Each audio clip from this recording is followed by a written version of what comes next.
देश के सामने मौलाना साजिद रशीदी ने बिल्कुल अलग लाइन पकड़ी है। फतवे पर बरेलवी की क्लास लगा रहे हैं। बरेलवी जी बताइए क्या जवाब है? नहीं, सवाल ये है, अरे हमें जवाब देना मुश्किल हो जाता है। नहीं ठीक है, बरेलवी साहब बताइए क्या जवाब है? हमें जवाब देना मुश्किल हो जाता है। क्या जवाब है आपके? संवैधानिक देश में आपको किसने अधिकार दिया? सुनिए, चुप होंगे? अरे रशीदी साहब चुप होंगे? नहीं चुप होंगे? चुप हो गए, चुप हो गए। चुप हैं, बताइए। डिग्री दिखाइए पहले तो आप अपनी। नहीं, एक बार जवाब सुनिए। नहीं, मुफ्ती की डिग्री दिखाइए। ठीक है, डिग्री की बात बाद में, पहले जवाब सुनिए। देखो, जूता चप्पल खाने वाले लोग, अपराधी लोग, ये हमसे क्या डिग्री जवाब होता है? यही मुफ्ती होता है। खाने वाले मुफ्ती इसी को कहते हैं जो पिटते अरे मुफ्ती इसी को कहते हैं। नहीं, मुफ्ती इसी को कहते हैं कि आप दूसरों को जो है गुनाहों को टटोलो, उनकी बुराइयों, उनकी ऐबों को बताओ। अपराध हैं, ये अपराध में आपसे जो सवाल किया गया उसका जवाब दीजिए। हम तो सबसे बुरे आदमी हैं। कितने अपराधी? मैं दुनिया में सबसे बुरा आदमी हूँ, अल्लाह समझेगा। आप कौन है भाई? आप कौन है? रशीदी साहब, आपको अधिकार किसने दे दिया इस्लाम और मुसलमान को बदनाम करने का? साहब जुबान मत खुलवाइए। डिग्री दीजिए आप अपनी इज्जत अपने। अरे मैं आपके जातियात पे नहीं जा रहा हूँ। अगर जातियात पे जाऊंगा आप भाग जाओगे टीवी छोड़कर। मत खुलवाइए। मैं दुनिया का सबसे बुरा इंसान हूँ। आप अच्छे हैं, आप अपनी डिग्री बताइए। कितने लोगों आप अच्छे हैं, अपनी डिग्री बताइए। आप है वो जो है वो क्या मालूम है कितनी मर्तबा है? मालूम है वही बात। कितनी मर्तबा? मैं बीच में आता हूँ। सुनिए बरेलवी साहब, एक तो पहली बात की किसी पर पर्सनल होने का कोई मतलब नहीं है। मैंने उन्होंने कुछ आपसे सवाल पूछे, सर उसका सवाल पूछिए। किसने जूते खाए नहीं खाए, यही देखने के लिए डिबेट होती है। मैं तो रोजाना जूते खा रहा हूँ, तुम्हें क्या लेना देना? ये क्या बात होती है बरेलवी साहब? आप सवाल का जवाब दीजिए ना। दोनों तरफ का किराया दूंगा, दोनों तरफ का किराया दूंगा। मेरे पास आके डिग्री देख लीजिए। मेरे पास में आलिम क्यों नहीं? आप टीवी पर सवाल उठाते हैं तो टीवी पर डिग्री दिखाओ। मुफ्ती की डिग्री है। नहीं, आप टीवी पे सवाल उछालते हो तो टीवी पे डिग्री दिखाओ। डिग्री है मेरे पास बरेली में। बिल्कुल नहीं, आपने टीवी पे सवाल उछाले तो टीवी पे डिग्री दिखाओगे। आप दिखाऊंगा सबको, मैं अपनी आप टीवी पे डिग्री खाने वाले साजिद रशीदी को डिग्री दिखाऊंगा। अरे देश देखना चाहता है आपसे डिग्री दिखाऊंगा। मेरे पास आइए, दोनों तरफ का किराया दूंगा, खाने पीने के, अजीब बदतमीज आदमी है। खाने के, चाय पीने के पैसे भी दूंगा।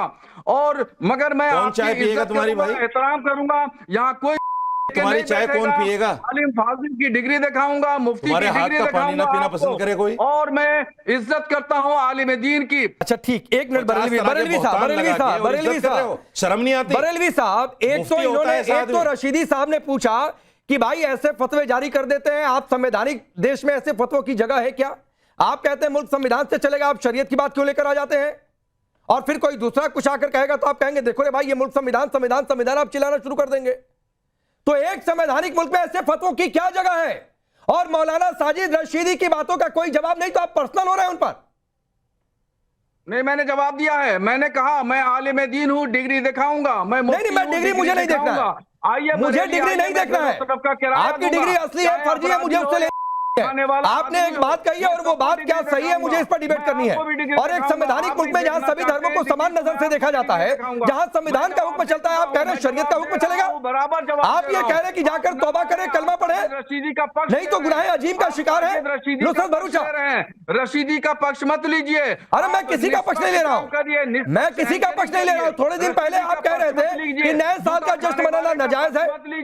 कौन कहता है कि ऐसे फतवे जारी करिए भाई? निष्पक्ष बात करिए। मैं आगे बढ़ता हूं, आगे। ऐसे आदमी के खिलाफ कड़ी कार्रवाई होनी चाहिए, इसको जेल में जाना चाहिए। नहीं ठीक है रशीदी साहब, एक सवाल आपसे और मैं पूछ ही लेता हूं अभी, इससे पहले कि आगे बढ़ो। आप बरेलवी साहब की आलोचना तो कर रहे हैं, लेकिन कुछ दिन पहले डिंपल यादव को लेकर आपने जो टिप्पणी की थी वो क्या किसी फतवे से कम था या फतवा जैसा नहीं था? वो टिप्पणी जो मैंने की थी वो मैंने मस्जिद में बैठने पर की थी। अच्छा, वो फिजिकल था उनका मामला। अच्छा, मैंने ऐसे ही नहीं हवा में फतवा दे दिया। ये क्या था? ये तो हवा में फतवा दे रहे हैं। ये क्या था? ये भी तो फिजिकल था, बैठी हुई थी मंदिर में। सवाल ये है इनका, इनसे किसी ने पूछा, मुझसे तो बाकायदा सवाल किया गया, मुझसे तो बाकायदा उस पर सवाल किया गया, मैंने उसका जवाब दिया। मैं पूछ तो रहा हूं, डिंपल यादव पर जो आपने कहा था वो भी फिजिकल था। ये मस्जिद में बैठी हुई थी, वो मंदिर में बैठी हुई थी। डिंपल यादव मस्जिद में बैठी हुई थी। मैंने उसके लिए खेद भी प्रकट कर दिया था। अब ठीक है, मैंने उसके लिए खेद भी प्रकट कर दिया था। क्या ये आदमी खेद प्रकट करेगा? अच्छा चलिए, एक तो ये स्थिति ये है बरेलवी साहब। अच्छा, कोई बरेलवी साहब बोलना चाह रहे हैं? 20-30 सेकंड बोलिए, फिर मैं आगे बढ़ता हूं जल्दी। देखिए, फतवा जो होता है वो मुसलमान पर लागू होता है, अहकाम शरीयत का निफाज मुसलमान पर होता है, हिंदू पर नहीं अरे होता। घर में बैठ के फतवा दो ना, मदरसे में जाके पढ़ाओ फतवे, घर में बैठ के फतवा दो, मस्जिद में बैठ के तकरीरें करो, टीवी पर फतवे दोगे? टीवी पर फतवा देने के लिए किसने बोला है आपको? मैं अंबर आपके पास आता हूं, लेकिन उससे पहले आलिया हमारे साथ जुड़ी हुई है। आलिया पाकिस्तान की जानी मानी पत्रकार है, और मैं जब देख रहा था पाकिस्तान में भी कई सारे फतवे आए हैं। आलिया, तारिक जमील कह रहे हैं नया साल मनाएंगे, कितने लड़के लड़कियां नाचेंगे। तारिक जमील कह रहे हैं जश्न में शराब पिएंगे, अल्लाह को नाराज करेंगे।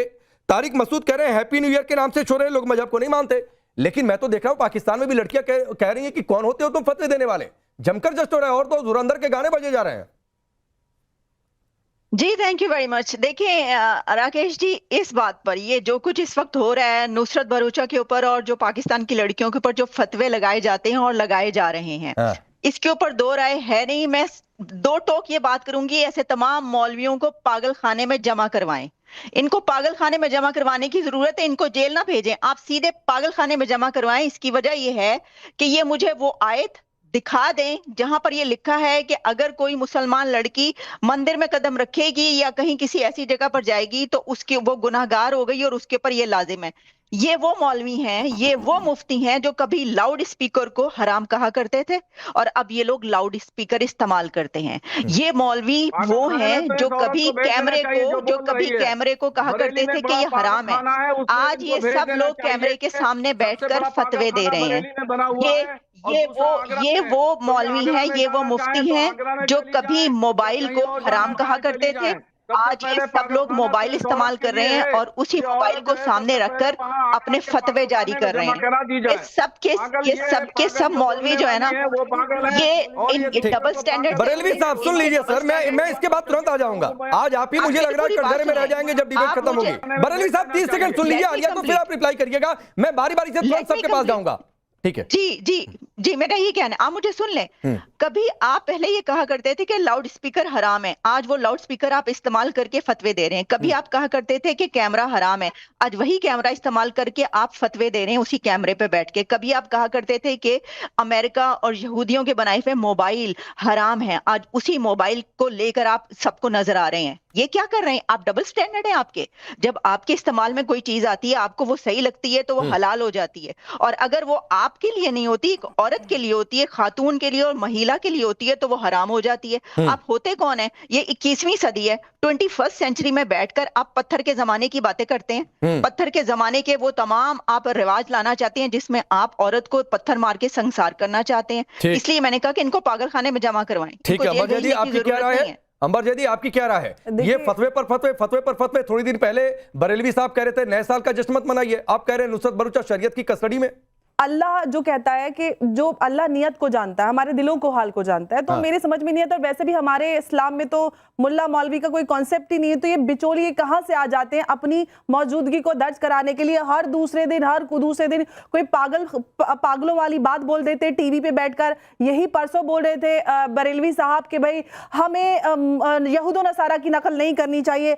आज ये हर वो यहूदो नसारा की हर इन्वेंशन, हर टेक्नोलॉजी, हर चीज का इस्तेमाल करके अपनी शक्ल दूसरों तक पहुंचाते हैं और दूसरों तक जूतों को खाने वाला काम करते हैं। तो सबसे पहले मैं तो इस बात को कहती हूं कि जितने भी मौलाना है, आलिया जी ने बोला कि उनको पागल खाने में डालना चाहिए, पागल खाने में तो डालें ही, साथ ही साथ इन सब की फ्रीडम ऑफ स्पीच और एक्सप्रेशन छीन लेना चाहिए। इनके पास होना ही नहीं चाहिए अधिकार कि खुद को एक्सप्रेस कर सके, क्योंकि जब मुंह खोलते हैं तब पागलों वाली बात करते हैं, तब आतंकवादी वाली बात करते हैं, तब अलगाववाद वाली बात करते हैं। आप कौन होते हैं ये इशू करने वाले कि भाई आप महिलाओं को क्या करना चाहिए, क्या नहीं करना चाहिए? मैं आज से जब आप बोलेंगे मैं आपको फतवा दूंगी कि आपको घर में बैठकर नमाज पढ़ानी चाहिए और अपने फतवे अपने घर वालों तक रखने चाहिए। सबसे पहले फतवे अपने आप पे लागू करो।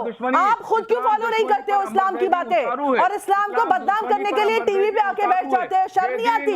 आपको लगता है कि आप मौलाना हो, इस्लाम के पैरोकार हो? आप इस्लाम की सबसे बड़ा नुकसान कर रहे हो, सबसे बड़े गुनाहगार आप लोग इस्लाम के हो। आप लोगों से दोज़ख भरी भी होंगी, दोज़ख कम पड़ जाएगी आप लोगों से, और ये इस्लाम में खुद है कि जो 14वीं सदी के मौलाना होंगे सबसे बड़े गुनाहगार होंगे। आप महिलाओं को तो डराते हो, लेकिन सबसे ज्यादा आपसे दोज़खें भरी भी होंगी। तो ये भी आप बताया करो, जब वीडियो बनाते हो तो उसमें ये भी बताया करो कि सबसे ज्यादा दोज़खें जब महिलाओं को बोलते हो कि आप भवें बनाएंगे, बाल कटाएंगी, नेल पॉलिश लगाएंगी, तो आपको दोज़ख में जाना पड़ेगा। 14वीं सदी के मौलानाओं से दोज़खें भरी होंगी। अब मैं हर दिन फतवा दूंगी। ठीक है, ठीक है। अब रिजवी साहब एक मिनट, एक और है आलम रिजवी साहब, अब मुझे बताइए कि दोजख में कौन जाएगा? दोजख में जाएंगे ये फतवे जारी करने वाले लोग जो कट्टरपंथी सोच जिसका विरोध तो यहां पर साजिद रशीदी जी भी आज कर रहे हैं, या फिर दोजख में वो लोग जाएंगे जो मंदिर में चले गए, या फिर जो इन फतवों को नहीं मान रहे? बहुत बहुत शुक्रिया। देखिए, मैं सबसे पहले बता दूं, बहुत ईमानदाराना, क्योंकि डिबेट बड़ी अच्छी हो रही है, तो सबसे बड़ी बात यह है और सबसे अहम बात यह है कि हमारा दीन इस्लाम जो है वो एक सेकुलर दीन है।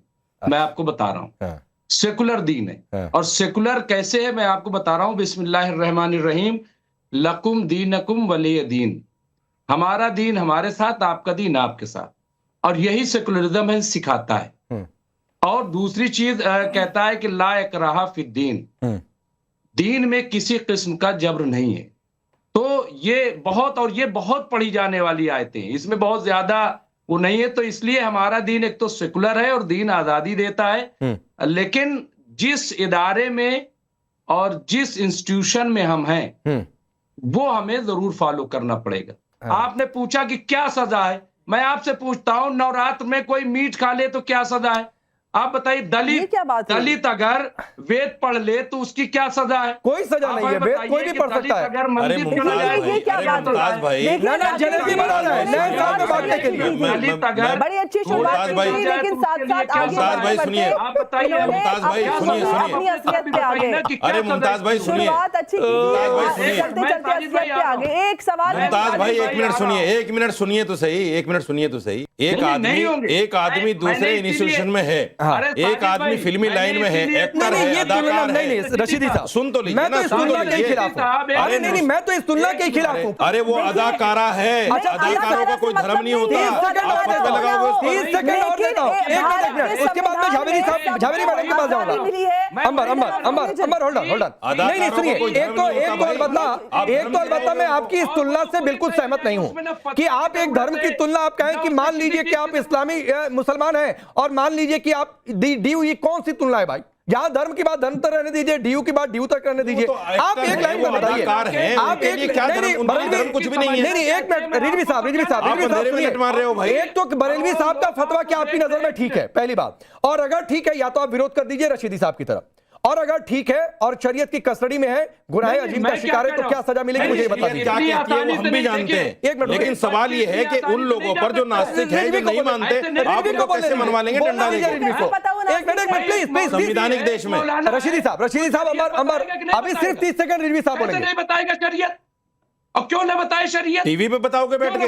बताइए आप टीवी पे बताओगे बैठ के जब लोग गालियां दे रहे हैं? वो तो बताएगा ना। आप देखिए कितनी गालियां पड़ेंगी। करे न करे ये उसकी जिम्मेदारी। अरे तो छोड़ दो ना, अगर जो आपसे पूछे उसको बताओ, जो आपसे पूछे उसको बताओ। नहीं मैं ये जानना चाहता हूं, फतवा बगैर मांगे नहीं दिया जाता। रशीदी साहब फतवा बगैर मांगे दिया ही नहीं जाता।